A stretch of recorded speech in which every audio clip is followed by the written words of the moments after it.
स्वागत है आप सभी का। मैं आपके साथ मुस्तफ़ा चौधरी और आज बात ओवैसी बंधुओं की करेंगे। ओवैसी वैसे तो अक्सर चर्चाओं में रहते हैं, लेकिन समय समय पर हेट स्पीच जिस तरह से उनकी आती है और फिर कुछ लोग उनके समर्थन में खड़े हो जाते हैं, उसी पर थोड़ी चर्चा करेंगे, बात करेंगे। और बात करने से पहले 40 सेकंड की एक छोटी सी क्लिप आप सुनिए। 15 मिनट बाकी है।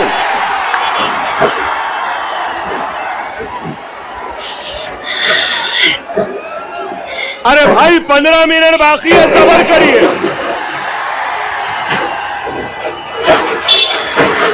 ना वो मेरा पीछा छोड़ती है, ना मैं उसका पीछा छोड़ सकता। चल रही है मगर क्या गूंज है। नारे तकबीर, नारे तकबीर, नारे तकबीर, अल्हम्दुलिल्लाह। तो साथियों, सुनिए आपने ये क्लिप। अब कुछ लोगों को बहुत हेट स्पीच लगेगी और कुछ लोग इसका निष्कर्ष निकाल रहे हैं कि इसमें गलत क्या है। कैंपेनिंग चल रही है, रात 10 बजे तक का समय है रैली करने का और 15 मिनट अभी बाकी हैं। और छोटे ओवैसी साहब बोल रहे हैं कि ये 15 मिनट मेरा पीछा नहीं छोड़ते और नहीं मैं छोड़ता इस चीज का। आपको याद होगा करीब 12 साल पहले अकबरुद्दीन ओवैसी ने एक बड़ा ही आपत्तिजनक, भद्दा और जितनी भी निंदा की जाए वो बयान दिया था कि तुम 100 करोड़ हो ना, हम 25 करोड़ है ना, 15 मिनट के लिए पुलिस हटा लो, बता देंगे कौन कितना ताकतवर है। वास्तव में ये बहुत घिनौनी हरकत थी छोटे ओवैसी साहब की। केस दर्ज हुआ और ना जाने क्या कमियां रही कि ओवैसी साहब बरी हो गए। इसमें अफसोस है इस चीज का कि सेकुलर राष्ट्र में इस तरह की हेट स्पीच देने वाले, क्या सिस्टम में कमी है कि बरी हो जाते हैं। बहुत पर तो मुकदमा ही दर्ज नहीं होता। बहुत भद्दे भद्दे कमेंट्स करते हैं एक दूसरे के मजहब को लेकर, सियासत को लेकर। सवाल सिर्फ इतना है, ओवैसी साहब 12 साल बाद भी जिस तरह से रिपीट कर रहे हैं, वो पोलराइजेशन कर रहे हैं अपनी पार्टी के पक्ष में। और मैं नहीं कहूंगा कि मात्र ओवैसी बंधु ऐसा करते हैं। भारतीय जनता पार्टी और उसके सभी अनुवंशिक जो उनके संगठन हैं, धार्मिक जो संगठन हैं, बहुत सारे, उनकी बहुत सारी हेट स्पीच इस कदर है कि सुनने लायक नहीं होती। गिरिराज सिंह को देख लीजिए, खुद मुख्यमंत्री योगी आदित्यनाथ जी बटोंगे कटोंगे, प्रधानमंत्री जी कपड़ों से पहचान लेते हैं और लंबी फहरिस्त है एक। लेकिन अफसोस, मैं उस लंबी फहरिस्त पर नहीं जाना चाहूंगा, नहीं उनके बयान दोहराने की जरूरत है, आप सब जानते हैं। ओवैसी पर मैं फोकस क्यों कर रहा हूं? दरअसल जब एक दूसरी तरफ एक बहुत बड़ी लंबी जमात हेट स्पीच देती है, बहुत ही हदें पार करती हैं, मुकदमे तक दर्ज नहीं होते हैं तो लीपापोती हो जाती है और बरी हो जाते हैं। तो इस बीच मेरा फोकस ओवैसी पर ही क्यों? दरअसल इसके पीछे आप थोड़ा डीपली जाइए, थोड़ा गहराई से सोचिए।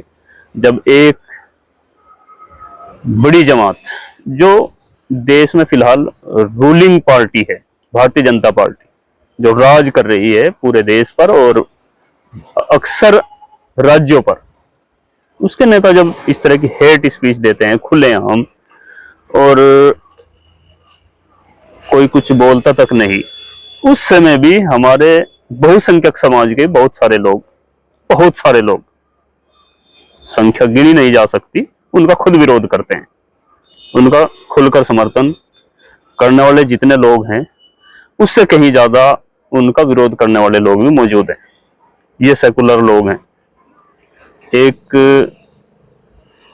हम कहे कि एक तरफ सभी लोग हैं, ये बिल्कुल गलत होगा। ओवैसी साहब दूसरी तरफ इन सब का मुकाबला करते हैं, जो कि ज्यादा खतरनाक है। अभी अगर एक तरफ का कोई हेट स्पीच दे रहा है भारतीय जनता पार्टी के उच्च पदों पर बैठे लोग अगर कोई ऐसी भाषा बोल रहे हैं और हिंदू समाज ही, बहुसंख्यक समाज ही उनका विरोध करता है, और लोग जानते हैं देश में, प्रदेश में, विदेश में उनकी छवि धूमिल हो रही है, तो इस बीच ओवैसी का इस तरह की बातें बोलना उन तमाम बातों का खंडन कर देता है कि ये तो दोनों तरफा है। दरअसल ये थोड़ा गहराई से सोचने का विषय है। आप, हो सकता है आपकी भावनाएं आत हों कि भाई जब इतने लोग इस तरह की हेट स्पीच देते हैं तो ओवैसी पर आप क्यों अटके हैं। बिल्कुल मैं मात्र ओवैसी पर नहीं अटका हूं, लेकिन जिस तरह बोलते हैं ना कि बी टीम, मैं बी टीम भी नहीं बोलूंगा। ओवैसी की पार्टी है, आजादी है उनको फुल कि वो कहीं से भी चुनाव लड़ सकते हैं। लेकिन जिस तरह ओवैसी बंधु, ओवैसी की पार्टी और उनके तमाम छोटे बड़े कार्यकर्ता एक मुसलमान की बात करते हैं, धार्मिक राजनीति करते हैं, और अल्पसंख्यक मुसलमान इस देश के अंदर हैं, और जिस तरह से कट्टरवाद की राजनीति भारतीय जनता पार्टी करती है, उसी की तर्ज पर अगर ओवैसी मुस्लिमों की पार्टी बनाकर इस देश में शासन करना चाहें, एमपी एमएलए बनाना चाहें, तो क्या ये संभव है। चुनिंदा सीटें होंगी जो मुस्लिम बहुल सीट हो सकती हैं, 50+ % जहां मतदाता मुस्लिम है, आप ओवैसी को वहां पर लाभ हो सकता है। लेकिन इस 543 लोकसभाओं के अंदर अगर 2-4 सीटें मुस्लिम बहुल सीटें हैं और मुस्लिमों की एक जमात मुस्लिमों की बात करती है, तो फिर भारतीय जनता पार्टी अगर हिंदुओं की बात करती है तो उसमें और उस MIM में फर्क क्या हुआ। लेकिन फर्क है भी नहीं। भारतीय जनता पार्टी बहुसंख्यकों का पोलराइजेशन करके राजनीति करना चाहती है और कर रही है।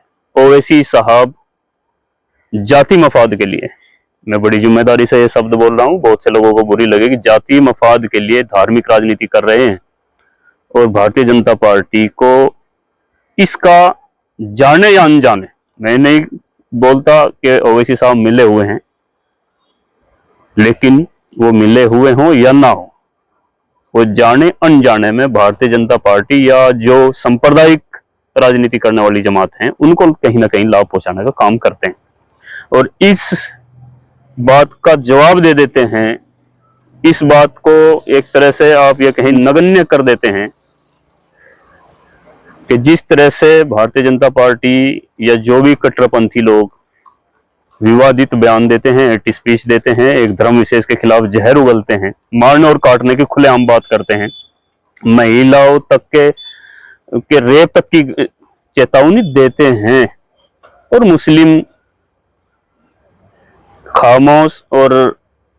खामोश रहे या ना रहे, लेकिन उसका जवाब हमारे दूसरे बहुसंख्यक समाज के ही बहुत बड़ी संख्या में लोग उसका खुलकर विरोध करते हैं। और वास्तव में ये भारत का DNA है, भारतीय लोगों का ये नफरत लंबे समय तक बर्दाश्त नहीं करते। आज अगर किसी के अंदर किसी के प्रति नफरत है वो लंबी चलती नहीं है, और लगातार अगर किसी को टारगेट किया जाता है तो कुछ दिनों तक उसकी का सपोर्ट कर सकते हैं कुछ लोग। समय समय जैसे बीतता जाता है समय, लोगों की समझ में आता है और वो उसका विरोध करते हैं, और यही हमारा बहुसंख्यक समाज कर भी रहा है। बहुसंख्यक समाज से कोई शिकायत नहीं है, कुछ लोगों को छोड़कर। लेकिन जिस तरह से ओवैसी साहब भी घटिया बयानबाजी करके उसको ये कहलवाने के लिए काफी हो जाते हैं कि ताली दोनों हाथों से बजती है। भाई कहाँ एक तरफ से हेट स्पीच होती है, जैसी भारतीय जनता पार्टी की तरफ से हेट स्पीच आती है ऐसे ओवैसी साहब देते हैं, ऐसे मुसलमानों की तरफ से होती है। अगर ओवैसी साहब भी थोड़ा बर्दाश्त करें, दायरे में रहकर बात करें, मैं ये नहीं कहता अगर कोई कुछ बोल रहा है तो खामोश रहें, आप अपना विरोध दर्ज कराएं तरीके से। ये क्या हुआ कि भाई आप 15 मिनट के लिए हटाओगे, किनको बताऊं, 100 करोड़ को बताएंगे? 100 करोड़ लोग आपको नफरती लगते हैं, और फिर आप चुनाव के दौरान आज फिर उसे महाराष्ट्र चुनाव के दौरान आप उस बात को उठा रहे हैं। ओवैसी साहब ने भी, बड़े ओवैसी साहब ने भी उत्तर प्रदेश के 2022 के विधानसभा चुनाव में, शायद कानपुर की एक चुनावी जनसभा में क्या भाषण दिया था कि कल जब मोदी और योगी नहीं रहेंगे तब तुम्हारा क्या होगा। क्या मायने होते हैं भाई इसके मायने क्या होते हैं? और हाँ, एक पोस्ट में एक कमेंट मैंने पढ़ा कि ओवैसी साहब, छोटे ओवैसी साहब ने 15 मिनट का जिक्र किया, उस जो ये भी कल परसों महाराष्ट्र में जिक्र किया कि उसने किसी का नाम थोड़े ही ना लिया उसमें। तो मुख्यमंत्री योगी आदित्यनाथ जी ने किसका नाम लिया भाई? बटोगे तो कटोगे। आप इसका कुछ और मतलब निकाल रहे हैं, दूसरे लोग इसका कुछ और मतलब निकाल सकते हैं। बटोगे तो कटोगे, तो किसके बारे में बोल रहे हैं? साफ है, स्पष्ट है। लेकिन अगर आपकी बात पाए कि उसने किसी का नाम नहीं लिया ओवैसी साहब ने, तो योगी जी ने किसका नाम लिया है? अनुराग ठाकुर ने दिल्ली दंगों से पहले भाषण दिया था, देश के गद्दारों को गोली मारो सालों को। नाम लिया था मुसलमान का उसमें? नहीं लिया था ना। प्रधानमंत्री जी ने कहा था कपड़ों से पहचान होती है, नाम लिया था किसी का? अब इस तरफ की हेट स्पीच में किसी का नाम लिए बिना हेट स्पीच दी गई है, और एक आप उसका मायने समझ सकते हैं कि किसके लिए बोला गया, इसका क्या मतलब है। तो क्या ओवैसी का मतलब ये लोग, अन्य लोग पागल हैं? 100 करोड़ लोग, ये वो 100 करोड़ ही क्यों, हम जैसे मुस्लिम लोग भी, जिनकी संख्या आप मुंह संगियों से ज्यादा है, कितना आप सिर्फ ओवैसी का कि पर ताली बजाने वाले कितने लोग हैं? हैदराबाद से बाहर निकले हो, उत्तर प्रदेश में भी चुनाव लड़ा, हर जगह चुनाव लड़ते हैं, कितनी सीटें उन लोगों को मिली? इसका मतलब है मुस्लिम ओवैसी का समर्थक बिल्कुल नहीं है। दूसरी तरफ हाँ, भारतीय जनता पार्टी को जो समर्थन देते हैं वो किस बेस पर देते हैं? वो मात्र इसी बेस पर देते हैं। मैं ये नहीं बोलता कि हेट स्पीच की वजह से ही उसको पसंद करते हैं, हो सकता है और भी कारण हो, लेकिन हाँ, भारतीय जनता पार्टी आज पूरे देश में सफल है, वो पोलराइजेशन का ही एक कारण वो भी है। ओवैसी साहब पोलराइजेशन करना चाहते हैं लेकिन नहीं हो रहा है। हाँ, कुछ सीटों पर और कुछ पूरे देश में ये जमात एक सपोर्टर के रूप में खड़ी हुई है ओवैसी साहब के, उनकी अपनी पसंद हो सकती है, लेकिन आप ये मत बोलिए कि मुसलमानों की बात करता है, मुसलमानों की पार्टी है। जब तक आप मुस्लिम मुस्लिम चिल्लाओगे तब तक आप सफलता हासिल नहीं कर सकते, आपका दायरा बिल्कुल नहीं बढ़ सकता, ये दिमाग से निकाल लीजिए। आप अगर भारतीय जनता पार्टी की जनसभा होती है, वो एक राजनीतिक जनसभा होती है, और वहां पर जय श्री राम और अन्य धार्मिक नारे लगते हैं, किसी भी मुस्लिम को बोलने में झिझक होती है। अगर वो रैली के अंदर है, एक असहजता महसूस होती है, क्योंकि वो धार्मिक नारा है। और सियासी पार्टी में अगर कोई राष्ट्र हित का नारा लगे तो उसको बोलने में किसी को गुरेज नहीं होना चाहिए, और नहीं होता है। दूसरी तरफ ओवैसी की पार्टी में नारा तकबीर अल्लाह अकबर का नारा लगता है, आप बड़े जोर शोर से ताली बजाते हैं, तो क्या दूसरे लोगों को बुरा नहीं लगता? लगेगा ना दूसरे लोगों को भी बुरा। तो दोनों तरफ सोचने की क्षमता रखिए, और मेहरबानी करके जो एक बड़ी जमात, रूलिंग पार्टी, दिन प्रतिदिन संवैधानिक पदों पर बैठे लोग तमाम हदें पार करते हुए हेट स्पीच दे रहे हैं, मात्र एक ओवैसी बंधुओं की गलती की वजह से, उनकी गलत बयानबाजी की वजह से एक पूरे देश के अंदर और दुनिया के अंदर यह मैसेज जाता है कि भारत के अंदर दोनों तरफ से हेट स्पीच होती है। एक तरफ ओनली ओवैसी बंधु, या एक दो कोई और मौलाना होगा जो टीवी डिबेट में आकर के उल्टी सीधी बातें करते हैं, उनकी वजह से, और ओवैसी बंधुओं की वजह से मुसलमानों के खिलाफ दी जाने वाली तमाम हेट स्पीच नगण्य हो जाती है, इनकी हेट स्पीच की वजह से, मात्र इन एक दो लोगों की हेट स्पीच की वजह से। तो आप ओवैसी का समर्थन अगर इस बिना पर करते हैं कि वो सही है, वो एक काबिल बंदा है, इंटेलिजेंट बंदा है, अच्छा भाषण देता है, और उसकी हेट स्पीच में किसी को टारगेट नहीं किया गया, उसका मतलब ये नहीं था वो था, तो फिर आप बिल्कुल हकदार नहीं है भारतीय जनता पार्टी के किसी भी नेता हो, चाहे गिरिराज सिंह हो, अनुराग ठाकुर हो, खुद मुख्यमंत्री जी हो, प्रधानमंत्री जी हो, या कोई भी ए टू जेड किसी भी संगठन का आदमी यदि कोई हेट स्पीच देता है और आपका दिल दुखता है, तो आपके दिल दुखाने का, आपको बुरा मानने का कोई अधिकार नहीं है। यदि आपको इधर की हेट स्पीच लगती है तो उधर की भी लगनी चाहिए।